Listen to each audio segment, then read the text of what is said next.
ये उनकी देखिए भारत में पहली यात्रा थी। जाइर मेसियास बोल्सोनारो 71वें गणतंत्र दिवस कार्यक्रम में मुख्य अतिथि थे। 71वें गणतंत्र दिवस परेड में सर्वश्रेष्ठ झांकी का पुरस्कार किसे दिया गया? तो देखिए इस साल गणतंत्र दिवस 2020 की परेड में असम की झांकी को प्रथम स्थान जो है वो दिया गया है। असम की झांकी को, इस झांकी के द्वारा असम की विशिष्ट शिल्पकला और संस्कृति को दर्शाया गया था। तो फ्रेंड्स ध्यान रखिएगा, असम की झांकी को गणतंत्र दिवस परेड में सर्वश्रेष्ठ झांकी का पुरस्कार दिया गया है। सरकार ने इनमें से किसकी 100% हिस्सेदारी बेचने का निर्णय लिया है? तो देखिए हाल ही में सरकार ने एयर इंडिया में 100% हिस्सेदारी बेचने का फैसला लिया है। एयर इंडिया को देखिए 9,000 करोड़ का भुगतान करना है, जिसे ध्यान में रखकर सरकार ने एयर इंडिया में अपनी पूरी 100% हिस्सेदारी बेचने का फैसला लिया है। अगर बात करें कि एयर इंडिया में गवर्नमेंट की हिस्सेदारी कितनी है, तो 76% की हिस्सेदारी है, जिसे गवर्नमेंट जो है वो बेचने जा रही है। ठीक है, तो ये चीज ध्यान रखिएगा। निम्न में से किस राज्य की विधानसभा ने विधान परिषद को भंग करने का प्रस्ताव पारित किया है? तो फ्रेंड्स, आंध्र प्रदेश की विधानसभा ने राज्य की विधान परिषद को समाप्त करने के लिए एक प्रस्ताव जो है वो पारित किया है। तो यहाँ पर बी आंसर जो होगा बिल्कुल सही होगा। विधान परिषद में देखिए विरोधी पार्टी तेलुगु देशम की 58 में से 27 सीटें हैं। ओके, जिसके कारण राज्य सरकार को बार बार विरोध का सामना करना पड़ रहा है। इसलिए आंध्र प्रदेश की विधानसभा ने राज्य की विधान परिषद को समाप्त करने का फैसला लिया है और उसके रिगार्डिंग उन्होंने प्रस्ताव जो है वो पारित किया है। ओके, चलिए अगला क्वेश्चन लेते हैं। प्रसिद्ध खिलाड़ी कोब ब्रायंट का हेलीकॉप्टर दुर्घटना में निधन हो गया, किस खेल से संबंधित थे? वेरी वेरी इंपॉर्टेंट क्वेश्चन है। आने वाली एग्जाम में देखिए ये क्वेश्चन आपको जरूर देखने को मिलेगा। अमेरिका के महान बास्केटबॉल खिलाड़ी कोब ब्रायंट का देखिए अमेरिका में एक हेलीकॉप्टर दुर्घटना में निधन हो गया। इस दुर्घटना में कोब ब्रायंट के साथ उनकी 13 साल की बेटी का भी निधन हो गया। 2008-2012 ओलंपिक में स्वर्ण पदक जीतने वाली अमेरिकी बास्केटबॉल टीम का वो हिस्सा भी थे। कोब ब्रायंट बहुत ही ज्यादा प्रसिद्ध खिलाड़ी थे। किस खेल से संबंधित थे? बास्केटबॉल से संबंधित थे, सी आंसर। प्रसिद्ध बास्केटबॉल खिलाड़ी कोब ब्रायंट किस देश से संबंधित हैं? किस देश से संबंधित थे? अमेरिकी बास्केटबॉल टीम का देखिए हिस्सा थे, अमेरिका से संबंधित हैं, बी आंसर। हाल ही में 62वें ग्रैमी पुरस्कार समारोह का आयोजन लॉस एंजलिस में किया गया। ये पुरस्कार किस क्षेत्र से संबंधित हैं? तो देखिए फ्रेंड्स, मैं आपको कुछ इंपॉर्टेंट पॉइंट बताता हूँ। एमी पुरस्कार जो होते हैं, एमी पुरस्कार टेलीविजन के क्षेत्र में दिए जाते हैं। टोनी पुरस्कार जो होते हैं, ये नाटक के क्षेत्र में दिए जाते हैं। और जो ग्रैमी पुरस्कार होते हैं, ये संगीत के क्षेत्र में दिए जाते हैं। तो 62वें ग्रैमी पुरस्कार समारोह का आयोजन लॉस एंजलिस में किया गया। किससे संबंधित हैं ये? संगीत से संबंधित हैं। ओके, तो किसी से भी देखिए एग्जाम में क्वेश्चन पूछे, आप आसानी से सही आंसर टिक कर सकते हैं। एमी पुरस्कार टेलीविजन के क्षेत्र में दिया जाता है, टोनी पुरस्कार नाटक के क्षेत्र में दिया जाता है और ग्रैमी पुरस्कार संगीत के क्षेत्र में दिया जाता है। अमेरिका में भारत के अगले राजदूत एम्बेसडर के रूप में किसे नियुक्त किया गया है?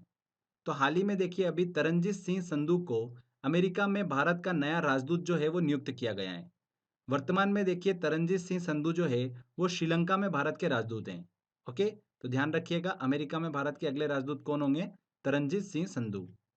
देश का पहला पशु युद्ध स्मारक वॉर मेमोरियल फॉर एनिमल्स कहाँ पर बनाया जाएगा? कहाँ पर बनाया जाएगा? उत्तर प्रदेश के मेरठ में।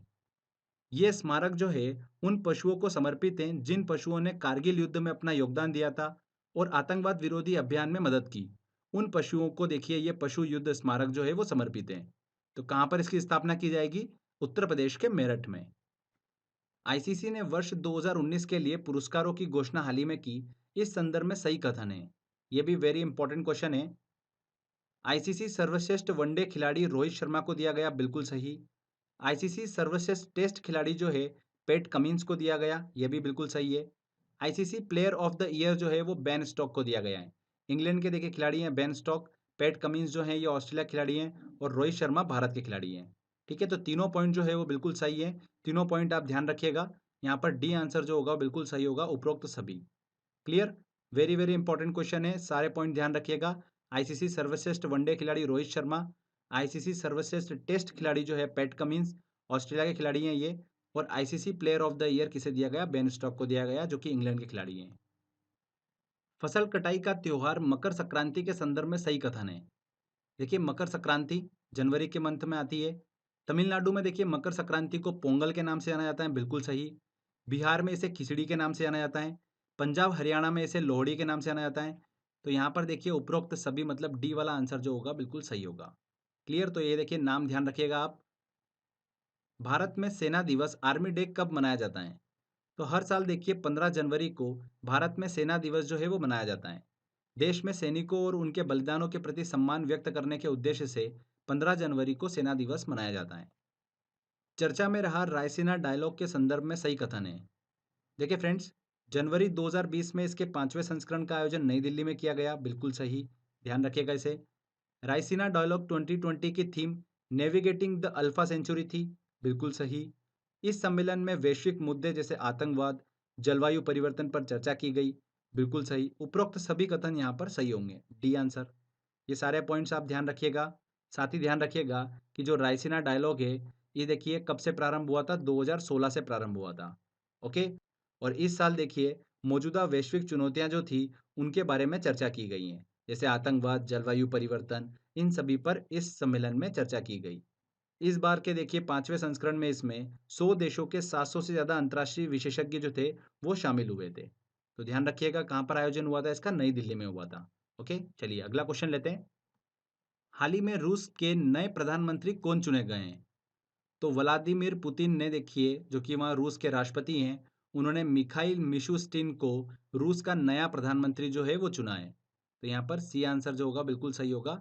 रूस के नए प्रधानमंत्री कौन बने हैं? Mikhail Mishustin. ओके। हाल ही में केनाइन वज्र होवित्जर तोप के 51वें यूनिट को सेना में शामिल किया गया। इसका निर्माण किसके द्वारा किया जा रहा है? तो देखिए भारत सरकार और एल&टी कंपनी के बीच में करार हुआ था 42 महीनों में 100 यूनिट केनाइन होवित्जर तोप जो है उसे प्रोवाइड करने का। ओके। हाल ही में देखिए उसकी 51वें यूनिट को सेना में शामिल किया गया है। केनाइन वज्र तोप जो है ये देखिए कोरियाई सेना द्वारा इस्तेमाल किए जाने वाले केनाइन थंडर का ही एक प्रकार है। तो ध्यान रखिएगा फ्रेंड्स, किसके द्वारा इसका निर्माण किया जा रहा है? एल&टी कंपनी के द्वारा। बी आंसर यहाँ पर सही होगा। हाल ही में इसरो ने GSAT-30 उपग्रह को किस रॉकेट की मदद से सफलतापूर्वक लॉन्च किया है? तो फ्रेंड्स देखिए GSAT-30 उपग्रह को इसरो ने किस रॉकेट की मदद से? एरियन 5 रॉकेट की मदद से सफलतापूर्वक लॉन्च किया है। देखिए इससे रिलेटेड मैं आपको कुछ इंपॉर्टेंट पॉइंट्स बताता हूँ। GSAT-30 जो है ये एक कम्युनिकेशन सैटेलाइट है। कहाँ से इसे लॉन्च किया गया? दक्षिण अमेरिका स्थित फ्रेंच गुयाना से इसे सफलतापूर्वक लॉन्च किया गया है। GSAT-30 उपग्रह एक संचार उपग्रह है, जैसा कि मैंने आपको बताया कम्युनिकेशन सैटेलाइट है। ये सैटेलाइट 15 सालों तक देखिए काम करेगी। इसका निर्माण जो है किसने करा है? इसरो ने करा है। इसका उपयोग कहाँ कहाँ पर होगा? DTH टेलीविजन सेवाओं में, सेलुलर कनेक्टिविटी में, टेलीविजन में, इन सभी सेवाओं में GSAT-30 उपग्रह का इस्तेमाल किया जाएगा। ओके, तो ध्यान रखिएगा एरियन 5 रॉकेट की मदद से इसे सफलतापूर्वक लॉन्च किया गया है। अगला देखिए वेरी वेरी इंपॉर्टेंट क्वेश्चन है। 29वां सरस्वती सम्मान इनमें से किसे प्रदान किया गया है? तो फ्रेंड्स सिंधी लेखक वासुदेव मोही को 29वां सरस्वती सम्मान जो है वो प्रदान किया गया है। उन्हें उनकी लघु कथाओं के संग्रह चेकबुक के लिए यह सम्मान जो है वो प्रदान किया गया है, जिसमें उन्होंने समाज के वंचित वर्ग के दुख दर्द का वर्णन किया है। तो वासुदेव मोही को 29वां सरस्वती सम्मान जो है उनकी प्रसिद्ध लघु कथाओं के संग्रह चेकबुक के लिए उन्हें दिया गया है। तो ध्यान रखिएगा वेरी वेरी इंपॉर्टेंट है। वासुदेव मोही जिन्हें 29वां सरस्वती सम्मान दिया गया किस भाषा के लेखक हैं? घुमा फिरा के क्वेश्चन पूछा जा सकता है आपसे। तो सिंधी भाषा के लेखक हैं। Okay, B answer. हाल ही में भारत ने परमाणु ताकत से लैस बैलिस्टिक मिसाइल K4 का सफल परीक्षण किया, जिसकी मारक क्षमता है। तो भारत ने देखिए K4 परमाणु मिसाइल का सफल परीक्षण किया हाल ही में। इस मिसाइल की रेंज जो है वो कितनी है? 3500 किलोमीटर है। तो यहाँ पर डी आंसर जो होगा बिल्कुल सही होगा। K4 जो है ये एक अंडर वाटर मिसाइल है, जिसे पानी के अंदर पनडुब्बी से छोड़ा जा सकता है। इसका विकास जो है वो किसके द्वारा किया गया है? DRDO द्वारा इसका विकास किया गया है। रक्षा अनुसंधान व विकास संगठन DRDO द्वारा इसका निर्माण किया गया है। ओके, ध्यान रखिएगा बैलिस्टिक मिसाइल K4 का सफल परीक्षण किया गया। इसकी मारक क्षमता है 3500 किलोमीटर। ऑस्ट्रेलिया ने किस भारतीय उद्योगपति को ऑस्ट्रेलिया से संबंध बढ़ाने के प्रयासों को लेकर ऑर्डर ऑफ ऑस्ट्रेलिया से सम्मानित किया है? तो किस भारतीय उद्योगपति को? देखिए बायोटेक्नोलॉजी कंपनी बायोकॉन के संस्थापक और चेयरपर्सन जो है किरण मजूमदार शाह, इन्हें देखिए ऑस्ट्रेलिया से संबंध बढ़ाने के प्रयासों को लेकर ऑर्डर ऑफ ऑस्ट्रेलिया से सम्मानित किया गया है। सी आंसर यहाँ पर बिल्कुल सही होगा। किरण मजूमदार शाह जो है इस पुरस्कार को प्राप्त करने वाली चौथी भारतीय बनी है।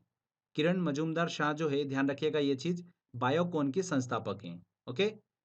इनमें से किस राज्य सरकार ने मुख्यमंत्री कृषक दुर्घटना कल्याण योजना की शुरुआत करी है? किस राज्य सरकार ने? उत्तर प्रदेश राज्य सरकार ने। देखिए, हाल ही में सरकार ने मुख्यमंत्री कृषक दुर्घटना कल्याण योजना लॉन्च की है। इस योजना के तहत दुर्घटना के कारण किसान की मृत्यु हो जाने पर या फिर गहरी चोट लगने की स्थिति में किसान को 5 लाख रुपए की वित्तीय सहायता जो है वो प्रदान की जाएगी। तो किस राज्य सरकार ने शुरू करी है? उत्तर प्रदेश राज्य सरकार ने शुरू करी है मुख्यमंत्री कृषक दुर्घटना कल्याण योजना। ओके।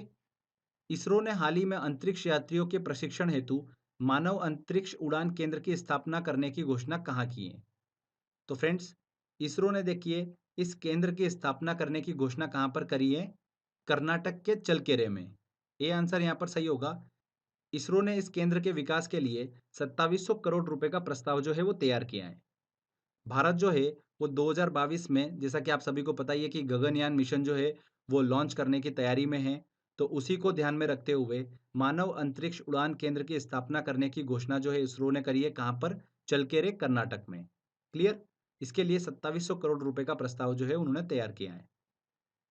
प्रवासी भारतीय दिवस मनाया जाता है। प्रवासी भारतीय दिवस देखिए हर साल 9 जनवरी को मनाया जाता है।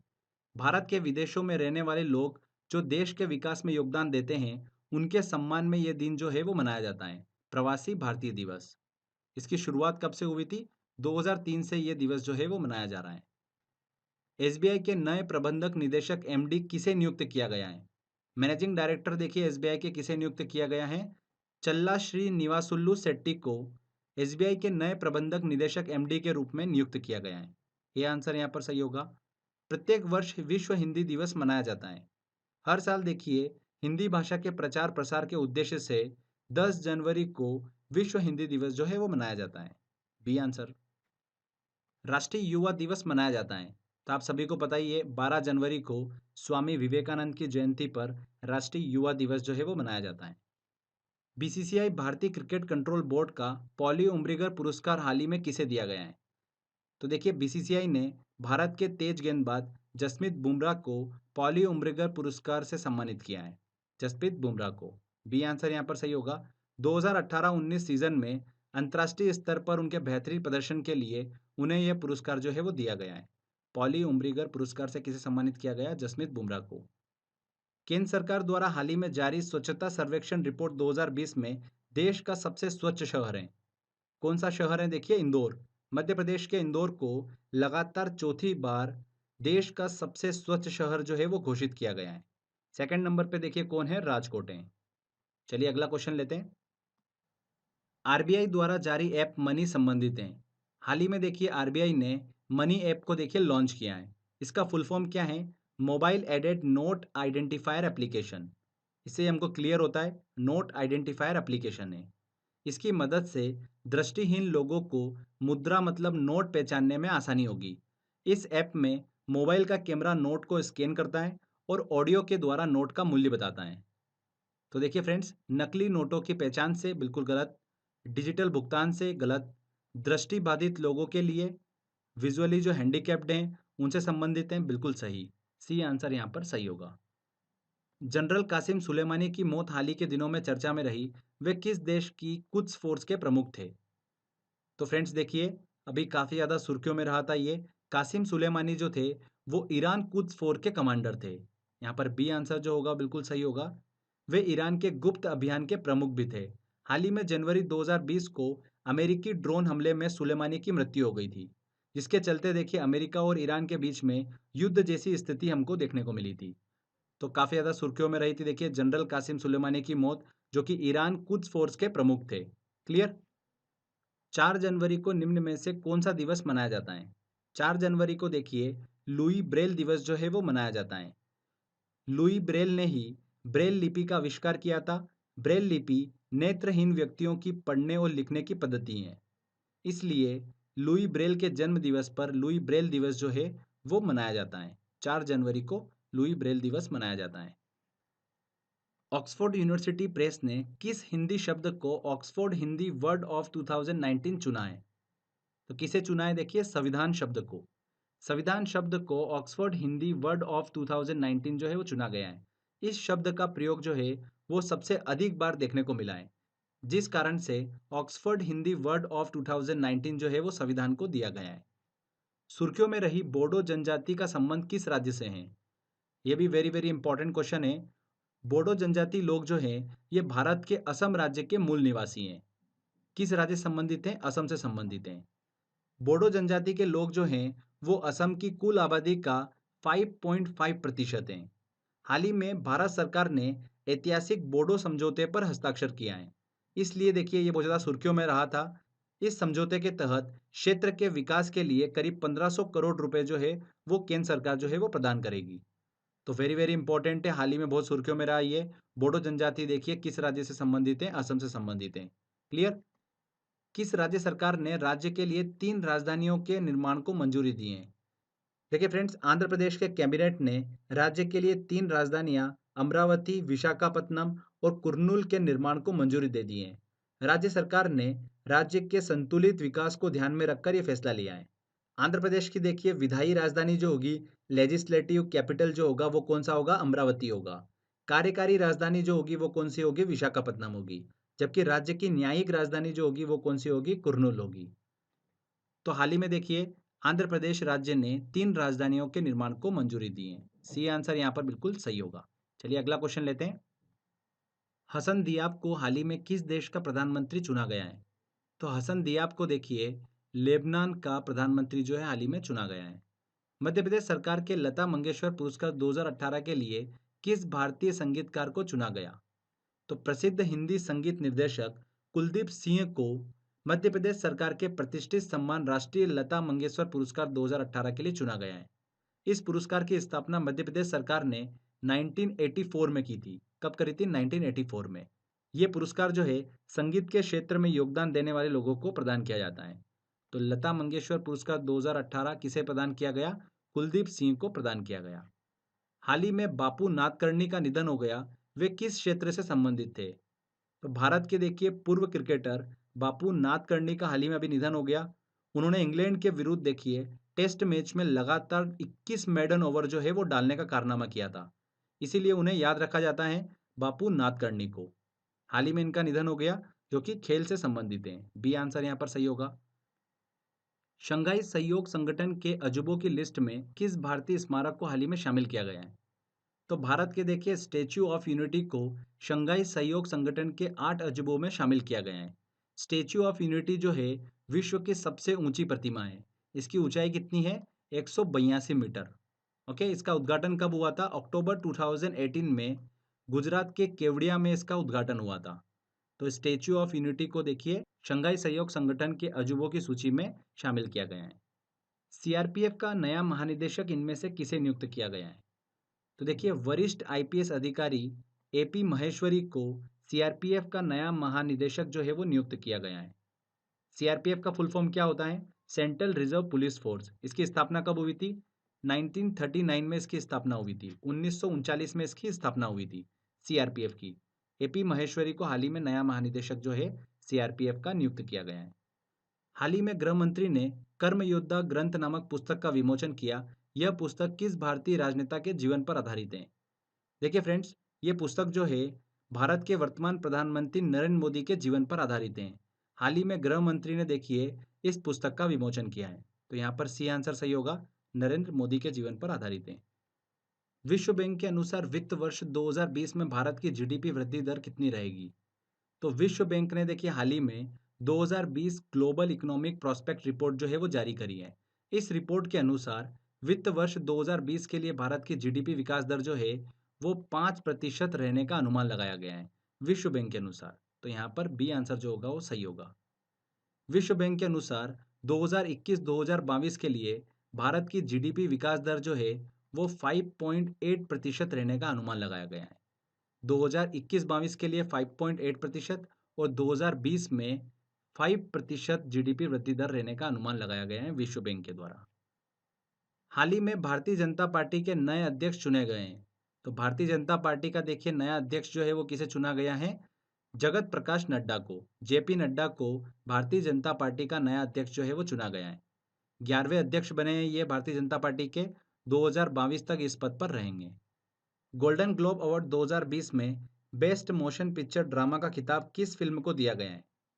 तो देखिए, हर साल हॉलीवुड फॉरेन प्रेस एसोसिएशन जो है वो एंटरटेनमेंट फील्ड में विशेष उपलब्धियों के लिए आर्टिस्ट, एक्टर्स और फिल्मों को गोल्डन ग्लोब पुरस्कार से सम्मानित करता है।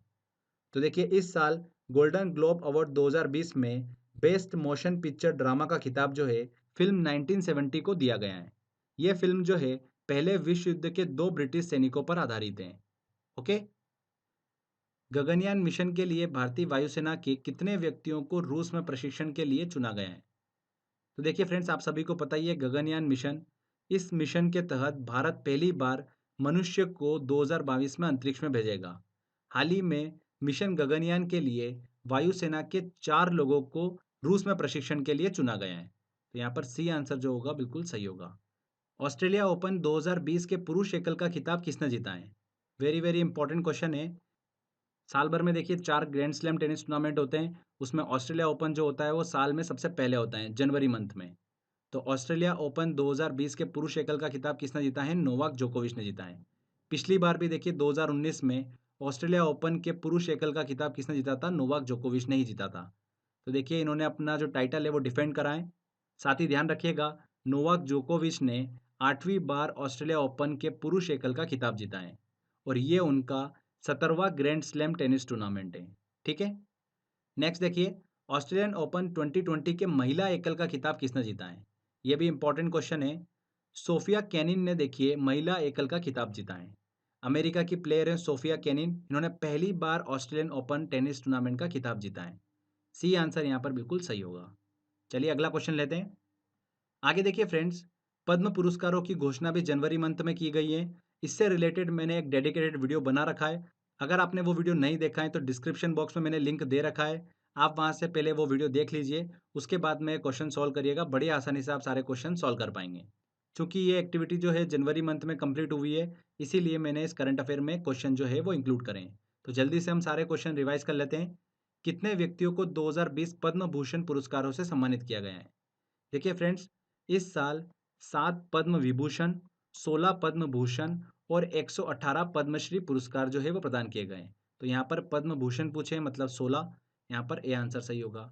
2020 पद्मश्री पुरस्कारों से कितने व्यक्तियों को सम्मानित किए जाने की घोषणा हाल ही में की गई है? कितने व्यक्तियों को देखिए पद्मश्री की बात कर रहे हैं, मतलब 118। B answer. इनमें से किसे मरणोपरांत पद्म विभूषण 2020 से सम्मानित नहीं किया गया है? मतलब पद्म विभूषण तो दिया गया है पर मरणोपरांत नहीं दिया गया। अरुण जेटली को मरणोपरांत दिया गया, सुषमा स्वराज को मरणोपरांत दिया गया, जॉर्ज फर्नांडिस को भी मरणोपरांत दिया गया, पंडित छन्नूलाल मिश्रा जो कि प्रसिद्ध शास्त्रीय गायक हैं, ये देखिए वर्तमान में जीवित हैं, तो इन्हें मरणोपरांत नहीं दिया गया, मतलब डी आंसर। चलिए अगला क्वेश्चन लेते हैं। अनिरुद्ध जगन्नाथ को पद्म विभूषण 2020 से सम्मानित किया गया, वह किस देश के पूर्व प्रधानमंत्री हैं? तो फ्रेंड्स देखिए, मॉरिशस के पूर्व प्रधानमंत्री अनिरुद्ध जगन्नाथ को पद्म विभूषण 2020 से सम्मानित किया गया है। मॉरिशस। B answer. निम्न में से किसे पद्म विभूषण 2020 से सम्मानित किया गया है? मनोहर पर्रिकर को पद्म विभूषण दिया गया, बिल्कुल गलत। करण जौहर को भी नहीं दिया गया। स्वामी विशेष तीर्थ को दिया गया है पद्म विभूषण। पेजावर मठ के प्रमुख हैं स्वामी विशेष तीर्थ, जिनका दिसंबर 2019 में निधन हो गया था। तो मरणोपरांत देखिए इन्हें पद्म विभूषण से सम्मानित किया गया है। वेणु श्रीनिवासन को पद्म भूषण 2020 से सम्मानित किया गया, वह किस क्षेत्र से संबंधित हैं? वेणु श्रीनिवासन जो हैं ये टीवीएस मोटर के चेयरमैन हैं। इन्हें देखिए पद्म विभूषण 2020 से सम्मानित किया गया है। तो ये देखिए किस क्षेत्र से संबंधित हैं? उद्योगपति हैं। ये आंसर। मैंने आपको बताया था इंपॉर्टेंट पद्म भूषण कौन कौन से। आनंद महिंद्रा को दिया गया, पीवी सिंधु को दिया गया, मनोहर पर्रिकर को देखिए मरणोपरांत दिया गया, और वेणु श्रीनिवासन। ये 4 नाम मैंने आपको बताए थे, वेरी वेरी इंपॉर्टेंट है, जिन्हें पद्म भूषण 2020 से सम्मानित किया गया है। चलिए अगला क्वेश्चन लेते हैं। पीवी सिंधु को निम्न में से किस पद्म पुरस्कार से सम्मानित किया गया है? पीवी सिंधु को देखिए पद्म भूषण से सम्मानित किया गया है। B answer. मनोहर पर्रिकर को निम्न में से किस पद्म पुरस्कार से सम्मानित किया गया है? मनोहर पर्रिकर को देखिए मरणोपरांत पद्म भूषण 2020 से सम्मानित किया गया है। इनमें से किसे पद्मश्री से सम्मानित नहीं किया गया है? जहीर खान को पद्मश्री दिया गया, करण जौहर को भी दिया गया, अदनान सामी को भी दिया गया, रणवीर कपूर को देखिए पद्मश्री से सम्मानित नहीं किया गया है।